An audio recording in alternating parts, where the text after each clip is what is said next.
शरीर योग्य काम करावं यासाठी त्याला योग्य इंधन लागतं. आपण जे अन्न खातो तेच आपल्या शरीराचा आराखडा तयार करतं. चांगलं अन्न म्हणजे चांगल्या पेशी, चांगली ऊर्जा आणि चांगलं मन. चुकीचं अन्न म्हणजे थकवा, अस्वस्थता, चिडचिड आणि आजार. आधुनिक जीवनात जलद, तळलेले, प्रोसेस्ड पदार्थ सहज मिळतात आणि शरीर त्या सगळ्याचा त्रास सहन करतं. हे पदार्थ शरीराला ऊर्जा देतात पण आरोग्य देत नाहीत. त्या जीवनसत्व, खनिज आणि नैसर्गिक शक्ती कमी असते. त्यामुळे शरीर बाहेरून चालतं पण आतून कमकुवत होत जातं.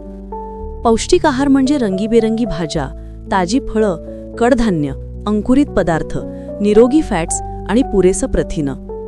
हे पदार्थ शरीरात पेशींची दुरुस्ती करतात, मेंदूला ऊर्जा देतात आणि रोगप्रतिकारक शक्ती वाढवतात.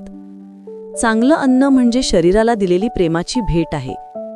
जेव्हा आपण हलक्या मनाने, शांतपणे जेवतो तेव्हा पचन चांगलं होतं. टेबलवर बसून खाणं, घाई न करणं आणि फोन न वापरणं या लहान सवयींनीही शरीर अन्नाचं उत्तम शोषण करतं.